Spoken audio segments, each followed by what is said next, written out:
Breaking news చూస్తున్నాం. ఛత్తీస్గఢ్ ఒరిస్సా సరిహద్దుల్లో భద్రతా బలగాల కూంబింగ్ కొనసాగుతోంది. ఇప్పటివరకు ఎన్కౌంటర్లో 16 మంది మావోయిస్టులు మృతి చెందినట్లు అధికారులు ధృవీకరించారు. అయితే 27 మంది వరకు మావోయిస్టులు మరణించినట్టుగా తెలుస్తోంది.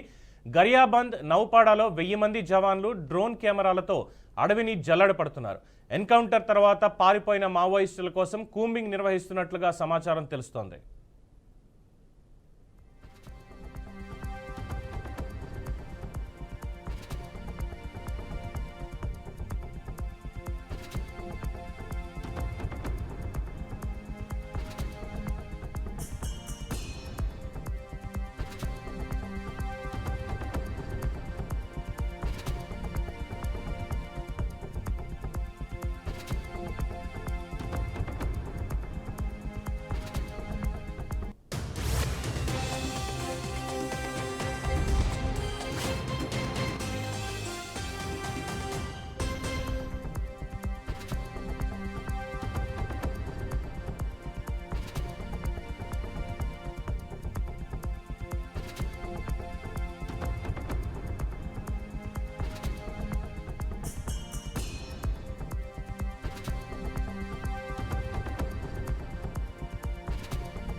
మావోయిస్టులకి మరో ఎదురుదెబ్బ బలంగా తగిలింది. ఛత్తీస్గఢ్, ఒరిస్సా సరిహద్దు ప్రాంతాల్లో భద్రతా బలగాల కూంబింగ్ ఇంకా కొనసాగుతూనే ఉంది. ఇప్పటి వరకు జరిగినటువంటి ఎన్కౌంటర్లో దాదాపుగా 16 మంది మావోయిస్టులు మృతి చెందినట్లుగా అధికారులు ప్రకటన అయితే చేశారు. అయితే 27 మంది వరకు కూడా మావోయిస్టులు మరణించినట్టుగా తెలుస్తోంది. ముఖ్యంగా గరియాబంద్, నౌపాడాలో దాదాపు 1000 మంది జవాన్లు డ్రోన్ కెమెరాలతో పూర్తిగా అడవిని జల్లెడ పడుతున్నారు. ఎన్కౌంటర్ తర్వాత పారిపోయినటువంటి మావోయిస్టుల కోసం ఈ కూంబింగ్ని నిర్వహిస్తున్నట్లుగా సమాచారం అందుతోంది. మొత్తం 27 మంది మృతి చెందారని కూడా తెలుస్తున్నటువంటి సమాచారం. ఇక ఇదే అంశానికి సంబంధించి మరిన్ని వివరాలు మా ప్రతినిధి రామకృష్ణ అందిస్తారు. రామకృష్ణ. పవన్, ఛత్తీస్గఢ్లో జరిగిన ఎన్కౌంటర్ ఇప్పటికీ 27 మంది కూడా మృతి చెందినట్టు అధికారులు అక్కడ ఎస్పీ కూడా చెప్పడం జరిగింది. ఛత్తీస్గఢ్ ఒడిశా సరిహద్దులో జరిగిన ఎదురుకాల్పు ఇటు కేంద్ర కమిటీ సభ్యుడు కూడా ఇటు ఉన్నాడు అని చెప్పేసి తెలుస్తుంది. చలపతి అయితే అతని పేరు కూడా చలపతి పై కూడా కోర్టు రివార్డు కూడా ఉన్నది చలపతిరావు పైన. అయితే ఘటనా స్థలంలో కూడా ఇంకా కొనసాగుతున్న ఎదురు కాల్పులు అయితే చూసుకోవచ్చు. ఇప్పటికైతే 27 మంది నక్సలైట్లు మృతి చెందినట్టు తెలుస్తుంది. మృతదేహాలను కూడా స్వాధీనం చేసుకున్నారు భద్రతా బలగాలు. ఘటనా స్థలం నుంచి కూడా SLR ఇంకా రైఫిల్ తో పాటు భారీ ఎత్తున ఇతర ఆయుధాలు, పేలుడు పదార్థాలు కూడా స్వాధీనం చేసుకున్నారు పోలీసులు.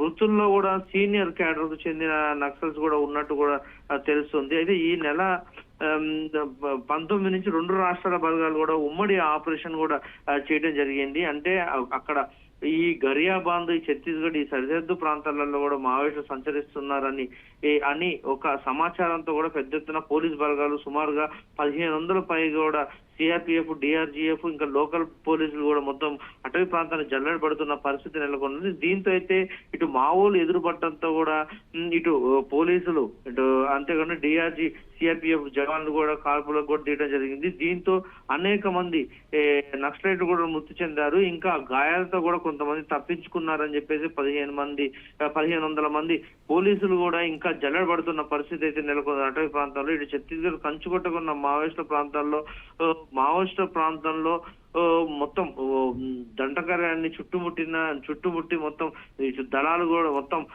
చుట్టుముట్టి జవాన్లు కూడా మొత్తం ఇటు మావోయిస్టుల వేట కోసం సంచరిస్తున్న పరిస్థితి అయితే నెలకొన్నది. అయితే రామకృష్ణ ఒకటి చెప్పండి. అంటే ఒక 10 రోజుల క్రితం మనం చూసాం దాదాపుగా పోలీస్ భద్రతా బలగాల మీద బాంబులు పెట్టి వాళ్ళు పేల్చడం జరిగింది. దాదాపు 2 మృతి చెందారు, 8 మంది గాయాలయ్యి. అప్పుడే కేంద్ర హోంమంత్రి అమిత్ షా చాలా తీవ్రంగా వ్యాఖ్యలు చేశారు. నక్సల్స్ రహిత భారతదేశాన్ని త్వరలోనే చూడబోతున్నామని. సో అందులో భాగంగానే ఇప్పుడు దాదాపుగా 1000కి పైగా భద్రతా బలగాలు మొత్తం ఈ ఒరిస్సా, ఆంధ్ర, తెలంగాణ బోర్డర్లో ఇప్పుడు ఈ గస్తీ అండ్ కూంబింగ్ నిర్వహించడం అనేది అందులో భాగంగానే చూసుకోవచ్చా? కేంద్ర రాష్ట్రం నక్సలైట్ల అణచివేత కోసం కూడా ఇటు దట్టమైన అటవీ ప్రాంతంలో ఛత్తీస్గఢ్ సరిహద్దు ప్రాంతాలలో కూడా మావోయిస్టులను ఏరివేత కోసం ఇటు సిఆర్పిఎఫ్ బలగాలు అంతగా డిఆర్జిఎఫ్ బలగాలని ఒక క్యాంపులు కూడా ఏర్పాటు చేసి వారిని అణచివేయటానికి అసలు మావోయిజం లేకుండా చేయటానికి మొత్తం పూర్తిగా కూడా ఇటు సిఆర్పిఎఫ్ డిఆర్జీ జవాన్లు కూడా మొత్తం జల్లెడ పడుతున్న పరిస్థితి అయితే నెలకొన్నది. ఇప్పటికే 1500 మంది కూడా ఈ దట్టమైన అటవీ ప్రాంతాల్లో కూడా కూంబింగ్ నిర్వహిస్తున్నారు. దీంతో ఈ ఎన్కౌంటర్ ఇటు మావోయిస్టులు ఎదురుపడటంతో కూడా పోలీసులు ఫైరింగ్ చేస్తున్నారు. ఈ టైంలో కూడా ఈ ఎన్కౌంటర్లు కూడా కొనసాగుతూనే ఉన్నాయి. చూసుకోవచ్చు, ఇంకా అటవీ ప్రాంతాల్లో అయితే పోలీసులు జల్లెడ పడుతూనే ఉన్నారు. దీంతో అనేక మంది మావోయిస్టులు కూడా చనిపోతున్నారు. వాళ్ళు ఎదురు దాడికి కూడా దిగడంతో కూడా అనేక మంది జవాన్లకు కూడా గాయాలవుతున్న పరిస్థితి నెలకొన్నది. చూసుకోవచ్చు, ఛత్తీస్గఢ్ సరిహద్దు ప్రాంతాల్లో అయితే మావోయిస్టులను ఏరివేత కోసమే ఇటు కేంద్రం చేసిన టార్గెట్ కి అయితే అనేక మంది మావోయిస్టులు అయితే మృతి చెందుతున్నారు. చూసుకోవచ్చు, ఇప్పటికైతే అమిత్ షా కేంద్ర హోంశాఖ మంత్రి కూడా ఫుల్ పవర్స్ ఇవ్వడం జరిగింది. పోలీసులు కూడా మావోయిస్టులని మొత్తం ఛత్తీస్గఢ్ సరిహద్దు ప్రాంతాలలో కూడా మావోయిస్టులు లేకుండా కూడా చూడాలని చెప్పేసి. Right Ramakrishna, thank you.